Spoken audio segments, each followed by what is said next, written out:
क्या आपके मन में कभी यह ख्याल आया है कि शैतान औरत से इतनी नफरत क्यों करता है? यह प्रश्न हर उस व्यक्ति के मन में कभी न कभी उठता है जो बाइबल को गंभीरता से पढ़ता है। यह प्रश्न केवल भावनाओं से नहीं जुड़ा है, बल्कि यह बाइबल के गहरे और शाश्वत रहस्यों में से एक है। अगर हम परमेश्वर के वचन को आरंभ से पढ़ें, तो पाते हैं कि परमेश्वर और शैतान के बीच का संघर्ष केवल मनुष्य पर अधिकार पाने का संघर्ष नहीं है, बल्कि यह उस उद्धार की योजना का विरोध है जिसे परमेश्वर ने मनुष्य के लिए ठहराया। और इस योजना का केंद्र बिंदु है औरत। शैतान ने सबसे पहले आदम को नहीं, बल्कि हव्वा को निशाना बनाया।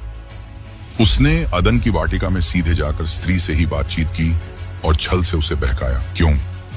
इसका उत्तर हमें सीधे परमेश्वर के वचन में मिलता है। उत्पत्ति 3:15 में परमेश्वर ने घोषणा की, मैं तुझमें और स्त्री में और तेरे वंश और उसके वंश में बैर उत्पन्न करूंगा। वह तेरे सिर को कुचलेगा और तू उसकी एड़ी को डसेगा। यह पद न केवल बाइबल की पहली भविष्यवाणी है, बल्कि इससे प्रोटो एवेंजेलियम अर्थात पहला सुसमाचार कहा जाता है। यहाँ स्पष्ट किया गया कि शैतान और स्त्री के बीच बैर रहेगा, और यह बैर केवल उनके व्यक्तित्वों के बीच नहीं, बल्कि उनके वंश के बीच होगा। औरत का वंश सर्प का सिर कुचलेगा और सर्प उसकी एड़ी को डसेगा। यहाँ ध्यान देने वाली सबसे गहरी सच्चाई यह है कि परमेश्वर ने औरत के वंश की बात कही। सामान्यतः वंश की पहचान पुरुष के माध्यम से होती है, लेकिन यहाँ विशेष रूप से औरत का वंश कहा गया। यह कोई साधारण कथन नहीं था, बल्कि यह भविष्य में होने वाले एक महान रहस्य की भविष्यवाणी थी। मसीह का जन्म, जो एक स्त्री मरियम से हुआ, परंतु किसी पुरुष से नहीं। पवित्र आत्मा की सामर्थ्य से मरियम गर्भवती हुई और यीशु मसीह जन्मा। यही वह वंश था जिसने शैतान के सिर को हमेशा के लिए कुचल दिया। इसीलिए शैतान जान गया कि उसकी अंतिम हार एक स्त्री के द्वारा होगी। यही कारण है कि उसने आरंभ से ही स्त्री के प्रति घृणा और बैर अपने मन में बांध लिया। अब जरा सोचिए, अगर शैतान की हार का साधन पुरुष होता, तो शायद शैतान औरत से बैर नहीं रखता। लेकिन परमेश्वर ने अपनी योजना में स्त्री को इतनी केंद्रीय भूमिका दी कि शैतान कांप उठा। औरत को जीवन देने की क्षमता मिली। वही गर्भ के द्वारा नई पीढ़ी को जन्म देती है। औरत ही वह साधन बनी जिसके द्वारा परमेश्वर की उद्धार की योजना पूरी हुई। यही कारण है कि शैतान औरत को हर युग में दबाने, नीचा दिखाने और तोड़ने की कोशिश करता है। लेकिन शैतान ने औरत को क्यों चुना बहकाने के लिए? आदम को क्यों नहीं? इसका उत्तर भी गहराई से समझने योग्य है। परमेश्वर ने जब अदन की वाटिका में आज्ञा दी थी कि भले और बुरे के ज्ञान के वृक्ष का फल मत खाना, वह आज्ञा आदम को दी गई थी। हव्वा ने यह वचन आदम से सुना था। शैतान ने इस स्थिति का लाभ उठाया। उसने हव्वा को छल से बहकाया और परमेश्वर के वचन पर संदेह डाल दिया। उसने कहा, क्या सचमुच परमेश्वर ने कहा है? उसने औरत के मन में यह विचार डाला कि परमेश्वर उसे कुछ अच्छा देने से रोक रहा है। इस तरह उसने उसकी संवेदनशीलता का फायदा उठाया। इसका अर्थ यह नहीं कि औरत कमजोर है, बल्कि यह दिखाता है कि शैतान जानता था कि अगर वह औरत को बहकाएगा तो वह पीढ़ियों पर असर डाल सकेगा, क्योंकि औरत ही जीवन देने वाली है। औरत ही नई पीढ़ियों को जन्म देती है, और अगर औरत के माध्यम से पाप प्रवेश करेगा तो पूरी मानवता पर असर पड़ेगा। यही हुआ जब हव्वा ने फल खाया और फिर आदम को भी दिया, तब पाप संसार में प्रवेश कर गया। लेकिन यहां पर भी परमेश्वर की अद्भुत योजना छिपी थी। जिस औरत को शैतान ने बहकाया, उसी औरत को परमेश्वर ने उद्धार के लिए चुना। शैतान ने सोचा था कि उसने औरत को धोखा देकर जीत हासिल कर ली है, परंतु परमेश्वर ने भविष्यवाणी दी कि औरत का वंश ही सर्प का सिर कुचलेगा। यह परमेश्वर का तरीका था, शैतान को उसी के द्वारा हराना जिसके विरुद्ध उसने छल किया। अब जरा हम स्त्री के स्वभाव को देखें। परमेश्वर ने उसे केवल जीवन देने वाली ही नहीं बनाया, बल्कि करुणा, प्रेम, सहानुभूति और विश्वास की विशेषता भी दी। औरत का हृदय गहराई से प्रार्थना कर सकता है। उसकी संवेदनशीलता कमजोरी नहीं है, बल्कि यह आध्यात्मिक सामर्थ्य का स्रोत है। यही कारण है कि बाइबल में बार बार हमें स्त्रियां दिखाई देती हैं जिनकी प्रार्थनाओं और विश्वास ने इतिहास बदल दिया। सोचिए सारा के बारे में। जब सब कुछ असंभव लग रहा था, तब भी उसने इसहाक को जन्म दिया। सोचिए रिबका के बारे में, जिसने परमेश्वर की योजना में योगदान दिया और याकूब को चुना। सोचिए राहेल और लिया के बारे में, जो इस्राएल के गोत्रों की माताएं बनी। सोचिए हन्ना के बारे में, जिसने आंसुओं में प्रार्थना की और शमूएल जैसा भविष्यद्वक्ता जन्मा। हर बार शैतान ने औरत को दबाने और उसकी गवाही को खत्म करने की कोशिश की, लेकिन परमेश्वर ने उसी स्त्री को उठाकर अपनी महिमा प्रकट की। शैतान औरत से नफरत इसलिए करता है क्योंकि उसे पता है कि जब एक औरत प्रार्थना करती है तो उसकी योजनाएं ढह जाती हैं। जब एक माँ अपने बच्चों के लिए घुटनों पर बैठती है तो शैतान का साम्राज्य हिल जाता है। जब एक स्त्री विश्वास में खड़ी होती है तो पीढ़ियां बदल जाती हैं। यही कारण है कि शैतान हर युग में औरत को या तो पाप के जाल में फंसाने की कोशिश करता है या फिर समाज और संस्कृति के माध्यम से उसे दबाने की कोशिश करता है। लेकिन परमेश्वर की योजना हमेशा शैतान की योजना से बड़ी होती है। यही कारण है कि बाइबल कहती है, धर्मी का वंश पृथ्वी पर आशीष पाता है और जो स्त्री यहोवा का भय मानती है वही सच्ची प्रशंसा की अधिकारी होती है। शैतान इस सत्य से डरता है। उसे पता है कि परमेश्वर ने औरत को विशेष रूप से चुना है और यही प्रेरणादायक सच्चाई है। शैतान औरत से नफरत करता है क्योंकि वही उसकी हार का कारण है। वही जीवन को आगे बढ़ाती है, वही परमेश्वर की योजना को पूरा करती है और वही विश्वास और प्रार्थना के द्वारा उसकी चालों को तोड़ देती है। इसलिए हर स्त्री को यह जानना चाहिए कि वह शैतान की नफरत का शिकार नहीं है, बल्कि वह परमेश्वर की चुनी हुई साधन है।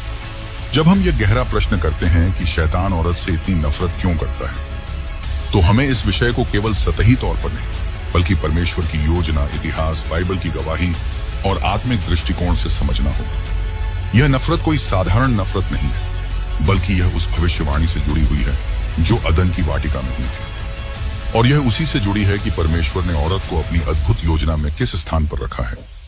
शैतान जानता है कि परमेश्वर ने औरत के माध्यम से ही उसकी अंतिम हार तय कर दी है। यही कारण है कि वह हर युग, हर संस्कृति, हर राष्ट्र और हर परिस्थिति में औरत को दबाने, धोखा देने और नीचा दिखाने की कोशिश करता है। अगर हम शुरुआत में लौटें तो हमें अदन की वाटिका का दृश्य देखना होगा।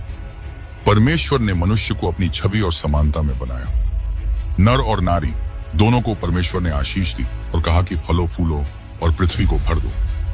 इसका मतलब यह है कि परमेश्वर का स्वरूप केवल पुरुष में या केवल स्त्री में नहीं, बल्कि दोनों के मिलन में पूर्ण रूप से प्रकट होता है। यहाँ एक गहरा सत्य छुपा है। अगर पुरुष और स्त्री दोनों मिलकर अपनी अपनी भूमिका में खड़े होते हैं, तभी परमेश्वर की महिमा पूरी तरह से झलकती है। यही बात शैतान को असहनीय लगती है, क्योंकि वह नहीं चाहता कि परमेश्वर की छवि स्पष्ट रूप से पृथ्वी पर दिखाई दे। शैतान ने जब पहली बार मनुष्य को गिराने की कोशिश की, तो उसने औरत को निशाना बनाया। उसने आदम से बात नहीं की, बल्कि हव्वा के पास गया। क्यों? क्योंकि वह जानता था कि औरत जीवन देने वाली है और उसकी भूमिका परिवार और आने वाली पीढ़ियों को आकार देने में सबसे महत्वपूर्ण है। अगर वह औरत को गिरा दे तो आने वाली पीढ़ियां प्रभावित होंगी। अगर वह औरत के मन में संदेह, डर या असुरक्षा भर दे तो उसका असर पूरी मानवता पर पड़ेगा। इसलिए उसने हव्वा से कहा, क्या सचमुच परमेश्वर ने कहा है? यह शैतान की पुरानी चाल है। वह परमेश्वर के वचन पर संदेह डलवाता है। जब हव्वा ने उस संदेह को जगह दी तो पाप का दरवाजा खुल गया। लेकिन वही स्थान शैतान की हार का कारण भी बना, क्योंकि परमेश्वर ने तुरंत एक भविष्यवाणी दी, तेरे और औरत के बीच, तेरे वंश और उसके वंश के बीच पैर रहेगा। वह तेरे सिर को कुचलेगा और तू उसकी एड़ी को डसेगा। यह पहला सुसमाचार है, पहली खुशखबरी। इसका अर्थ यह है कि शैतान की अंतिम हार एक औरत के वंश के द्वारा होगी और यह वंश कोई और नहीं बल्कि यीशु मसीह है, जो कुंवारी मरियम से जन्मे। शैतान ने औरत को धोखा देकर मानव जाति को गिराया, लेकिन परमेश्वर ने उसी औरत को चुनकर उद्धारकर्ता को जन्म दिया। यही कारण है कि शैतान औरत से नफरत करता है, क्योंकि वही उसकी हार का कारण है। इतिहास में हम बार बार देखते हैं कि शैतान ने औरत को नीचा दिखाने की कोशिश की। अनेक संस्कृतियों में औरत को अधिकारों से वंचित रखा गया। कभी उसे शिक्षा से दूर किया गया, कभी उसकी गवाही को महत्व नहीं दिया गया, कभी उसे वस्तु की तरह समझा गया। यह सब केवल इंसानों की गलती नहीं थी, बल्कि इसके पीछे शैतान की चाल थी। शैतान जानता है कि अगर औरत अपनी असली पहचान और बुलावे को पहचान लेगी तो उसका साम्राज्य हिल जाएगा। इसलिए वह उसे झूठे विचारों में बांधता है कि वह कमजोर है, कि वह पुरुष पर निर्भर है, कि वह केवल घर और सीमित कार्यों के लिए बनी है। लेकिन परमेश्वर का वचन कहता है कि औरत सहायक है, और सहायक शब्द का अर्थ केवल अधीनस्थ या कमजोर नहीं, बल्कि सामर्थ्य से भरा हुआ साथी है। बाइबल में यही शब्द परमेश्वर के लिए भी प्रयोग हुआ है जब वह अपने लोगों की मदद करता है। इसका अर्थ है कि औरत परमेश्वर के समान एक शक्ति का स्रोत है। बाइबल की कहानियां हमें दिखाती हैं कि शैतान ने जब जब औरत को दबाने की कोशिश की, परमेश्वर ने तब तब औरत को उठाकर अपनी महिमा प्रकट की। हन्ना की कहानी लीजिए। वह बांझ थी, लेकिन उसने आंसुओं में प्रार्थना की और परमेश्वर ने उसकी गोद भर दी। उसका बेटा शमूएल इजराइल का भविष्यद्वक्ता बना। एस्तेर की कहानी देखिए। वह एक अनाथ यहूदी लड़की थी, लेकिन परमेश्वर ने उसे रानी बनाया और उसके साहस से पूरी यहूदी जाति बच गई। मरियम की कहानी देखिए। वह एक साधारण युवती थी, लेकिन परमेश्वर ने उसे मसीह को जन्म देने के लिए चुना। मरियम मगदलीनी की कहानी देखिए। वह 7 दुष्ट आत्माओं से ग्रस्त थी, लेकिन यीशु ने उसे छुड़ाया और पुनरुत्थान का पहला दर्शन उसी को दिया। ये सब बातें दिखाती हैं कि शैतान चाहे जितनी कोशिश कर ले, परमेश्वर हमेशा औरत के माध्यम से अपनी योजना पूरी करता है। अब एक और पहलू समझिए। शैतान औरत से नफरत इसलिए भी करता है क्योंकि औरत की प्रार्थना उसकी सबसे बड़ी कमजोरी है। एक मां की प्रार्थना शैतान की योजनाओं को नष्ट कर देती है। एक पत्नी की प्रार्थना परिवार को बचा लेती है। एक विधवा की प्रार्थना स्वर्ग को हिला देती है। यही कारण है कि शैतान औरत को प्रार्थना से दूर करने की कोशिश करता है। वह उसे व्यस्त रखता है, उसे थकाता है, उसके मन में निराशा और डर भरता है ताकि वह घुटनों पर न आए। लेकिन जब औरत घुटनों पर आती है और प्रार्थना करती है तो शैतान कांप उठता है, क्योंकि वह जानता है कि उसकी हार निश्चित है। आज के युग में भी वही लड़ाई जारी है। आधुनिक संस्कृति में शैतान ने औरत के सामने 2 बड़े जाल रखे हैं।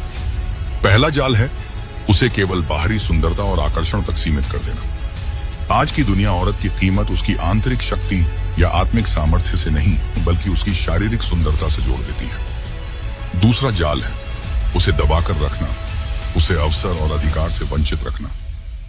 दोनों ही जालों का उद्देश्य एक ही है कि औरत अपनी असली पहचान और बुलावे को न पहचाने। लेकिन परमेश्वर का वचन कहता है, उठ चमक, क्योंकि तेरा प्रकाश आ गया है। जब औरत परमेश्वर में अपनी पहचान पहचानेगी तो शैतान की सारी नफरत व्यर्थ हो जाएगी। औरत से शैतान नफरत करता है क्योंकि वही जीवन देने वाली है। उसकी कोख से पीढ़ियां जन्म लेती हैं और हर पीढ़ी परमेश्वर की योजना को आगे बढ़ाती है। शैतान जानता है कि औरत अगर परमेश्वर के साथ खड़ी हो जाए तो पूरी एक पीढ़ी को मसीह के लिए तैयार कर सकती है। वह उससे नफरत करता है क्योंकि उसकी प्रार्थना शैतान की जंजीरों को तोड़ देती है। वह उससे नफरत करता है क्योंकि उसकी गवाही दूसरों को विश्वास में ला सकती है। वह उससे नफरत करता है क्योंकि उसके अंदर परमेश्वर की छवि झलकती है। और वह उससे नफरत करता है क्योंकि उसकी कोख से यीशु मसीह का जन्म हुआ, जिसने क्रूस पर शैतान को हमेशा के लिए हरा दिया। इसलिए अगर आप एक औरत हैं और आपको लगता है कि शैतान आपके खिलाफ है, तो डरिए मत। इसका अर्थ है कि आपके भीतर कुछ ऐसा है जो शैतान के साम्राज्य को हिला सकता है। आपकी प्रार्थना, आपका विश्वास, आपका धैर्य, आपका जीवन, ये सब शैतान के लिए खतरा है। और यही कारण है कि वह आपसे नफरत करता है। लेकिन याद रखिए, उसका डर यह साबित करता है कि आप परमेश्वर की योजना में महत्वपूर्ण हैं। अगर हम पूरी बाइबल को देखें तो एक बात साफ नजर आती है कि शैतान ने हमेशा औरत को दबाने की, उससे नीचा दिखाने की और उसके द्वारा परमेश्वर की योजना को रोकने की कोशिश की। लेकिन हर बार परमेश्वर ने उसी औरत को उठाकर अपनी महिमा प्रकट की और शैतान की योजनाओं को नाश कर दिया। यह एक गहरा सिद्धांत है। शैतान चाहे जितनी कोशिश कर ले, परमेश्वर की योजना अटल है और परमेश्वर की योजना में औरत की भूमिका अपरिहार्य है। उत्पत्ति से लेकर प्रकाशित वाक्य तक हमें यह लड़ाई दिखाई देती है। उत्पत्ति में हम देखते हैं कि शैतान औरत को धोखा देता है और उसे पाप में गिरा देता है। लेकिन उसी अध्याय में परमेश्वर घोषणा कर देता है कि औरत का वंश शैतान के सिर को कुचलेगा। यह भविष्यवाणी पूरे इतिहास को आगे बढ़ाती है। पुराने नियम के हर पन्ने पर यह बात झलकती है कि शैतान लगातार औरत को चोट पहुंचाता है, लेकिन परमेश्वर उसी औरत को विजय दिलाता है। सोचिए, जब मिस्र में फिरौन ने सभी यहूदी नवजात लड़कों को मार डालने का आदेश दिया था, शैतान जानता था कि उद्धारकर्ता मूसा उसी जाति से पैदा होगा। लेकिन 2 औरतें, शिप्रा और पुआ, ये 2 दाइयां, डर के बावजूद परमेश्वर के पक्ष में खड़ी हुई और उन्होंने बच्चों को मरने से बचाया। अगर वे औरतें साहस न दिखाती तो मूसा कभी जीवित न रहता। लेकिन उनके साहस के कारण मूसा जीवित रहा और उसने पूरी इस्राएली जाति को गुलामी से छुड़ाया। यहां हम देखते हैं कि औरत का साहस शैतान की योजना को तोड़ देता है। फिर आगे देखिए, जब याएल ने सिसरा को मार गिराया, एक साधारण औरत ने एक सेनापति को पराजित कर दिया। या जब अबीगैल ने दाऊद और नाबाल के बीच में आकर शांति बनाई और रक्तपात को रोक दिया। हर जगह औरत की उपस्थिति, उसका साहस और उसका विश्वास शैतान की चालों पर भारी पड़ा। सबसे महान उदाहरण मरियम है। शैतान ने हजारों सालों तक कोशिश की कि औरत की कोख से आने वाला उद्धारकर्ता जन्म न ले। कभी उसने वंश को काटने की कोशिश की, कभी बच्चों को मरवाया, कभी पूरे राष्ट्र को गुलाम बनाया। लेकिन जब समय पूरा हुआ तो मरियम जैसी एक विनम्र युवती ने स्वर्गदूत के वचन को स्वीकार किया और कहा, देख, मैं प्रभु की दासी हूं, तेरे वचन के अनुसार मेरे साथ ऐसा हो। उस एक हाँ ने इतिहास बदल दिया और यीशु मसीह का जन्म हुआ। वही यीशु जिसने क्रूस पर शैतान की सारी शक्ति को तोड़ दिया। क्रूस पर जो हुआ वह शैतान के लिए अंतिम पराजय थी। उसने सोचा कि उसने यीशु को मार दिया, लेकिन वास्तव में यीशु ने मृत्यु पर विजय पाई। और जब यीशु पुनर्जीवित हुए तो सबसे पहले उन्होंने मरियम मगदलीनी को दर्शन दिया। ये कोई संयोग नहीं था। परमेश्वर ने यह दिखाया कि वही औरत जिसे समाज में कमतर समझा जाता था, वही सुसमाचार की पहली साक्षी बनी। यह शैतान के लिए सबसे बड़ा अपमान था कि जिस औरत को वह दबाता आया, उसी को परमेश्वर ने पुनरुत्थान की गवाही दी। अब आइए देखें कि शैतान आज भी औरत से क्यों डरता है। शैतान जानता है कि औरत में जीवन देने की शक्ति है, उसकी कोख से नई पीढ़ी जन्म लेती है। अगर एक औरत परमेश्वर में खड़ी हो जाए तो वह पूरी पीढ़ी को मसीह के लिए तैयार कर सकती है। शैतान जानता है कि एक मां की प्रार्थना दुष्ट आत्माओं की योजनाओं को तोड़ सकती है। वह जानता है कि एक पत्नी का विश्वास पूरे परिवार को बचा सकता है। वह जानता है कि एक विधवा का धैर्य स्वर्ग को हिला सकता है। इसलिए वह औरत को डराने, बहकाने और व्यस्त करने की कोशिश करता है। लेकिन जब औरत अपनी पहचान और बुलावे को पहचान लेती है तो शैतान असहाय हो जाता है। बाइबल कहती है, मसीह यीशु में न तो यहूदी रहा, न यूनानी, न दास रहा, न स्वतंत्र, न नर रहा, न नारी, क्योंकि तुम सब मसीह यीशु में एक हो। इसका अर्थ यह नहीं है कि नर और नारी की भूमिकाएं मिट जाती हैं, बल्कि यह है कि मूल्य और महिमा में दोनों समान हैं। शैतान ने हमेशा औरत को कमतर साबित करने की कोशिश की, लेकिन मसीह में औरत को उसकी पूरी पहचान और सम्मान वापस मिलता है। अब सवाल है, आज की औरत के लिए इसका क्या अर्थ है? इसका अर्थ यह है कि अगर आप एक औरत हैं तो आप शैतान के डर का कारण हैं। आपकी प्रार्थना उसके अंधकार को हिला सकती है। आपका विश्वास उसकी जंजीरों को तोड़ सकता है। आपकी गवाही दूसरों को यीशु तक ला सकती है। शैतान आपकी कोख से डरता है क्योंकि उसमें नई पीढ़ी छुपी है। वह आपके मुंह से निकलने वाले वचन से डरता है क्योंकि उसमें जीवन है। वह आपके आंसुओं से डरता है क्योंकि वे स्वर्ग के सामने चिल्लाते हैं। इसलिए अब समय आ गया है कि औरत अपनी पहचान को पहचाने। अब समय आ गया है कि वह समझे कि शैतान उससे क्यों नफरत करता है। शैतान इसलिए नफरत करता है क्योंकि वही उसकी हार का कारण है। वह इसलिए नफरत करता है क्योंकि उसके अंदर परमेश्वर की छवि है। वह इसलिए नफरत करता है क्योंकि उसकी प्रार्थना, उसका विश्वास और उसका धैर्य शैतान के साम्राज्य को हिला सकते हैं। अंत में प्रकाशित वाक्य 12 हमें एक अद्भुत दृश्य दिखाता है। वहां लिखा है कि एक औरत ने बच्चे को जन्म दिया और अजगर ने उसे निगलने की कोशिश की, लेकिन परमेश्वर ने उस औरत और बच्चे दोनों को बचा लिया। यह पूरी तस्वीर यही बताती है कि शैतान और औरत के बीच यह संघर्ष अंतिम समय तक चलता रहेगा, लेकिन विजय पहले ही तय हो चुकी है। यीशु मसीह ने क्रूस पर शैतान को हरा दिया है। अब औरत को बस अपनी पहचान में खड़ा होना है और उस विजय को जीना है। इसलिए औरत की कहानी हार की नहीं, विजय की कहानी है। शैतान चाहे जितनी नफरत करे, अंत में औरत ही उसकी हार का कारण बनेगी। और आज की हर औरत के लिए यह संदेश है, आप परमेश्वर की योजना में अनमोल हैं। आप कमजोर नहीं बल्कि शक्तिशाली हैं। आप बोझ नहीं बल्कि आशीष हैं। आप शैतान का डर नहीं बल्कि उसकी हार का कारण हैं। इसलिए उठो, चमको, क्योंकि तेरा प्रकाश आ गया है और यहोवा का तेज तुझ पर उदय हुआ है। यदि इस वीडियो ने आपके हृदय को छू लिया है तो इसे अपने परिवार और मित्रों तक जरूर पहुंचाएं, क्योंकि आपका एक छोटा सा कदम किसी के जीवन में आशा, शांति और उद्धार का कारण बन सकता है।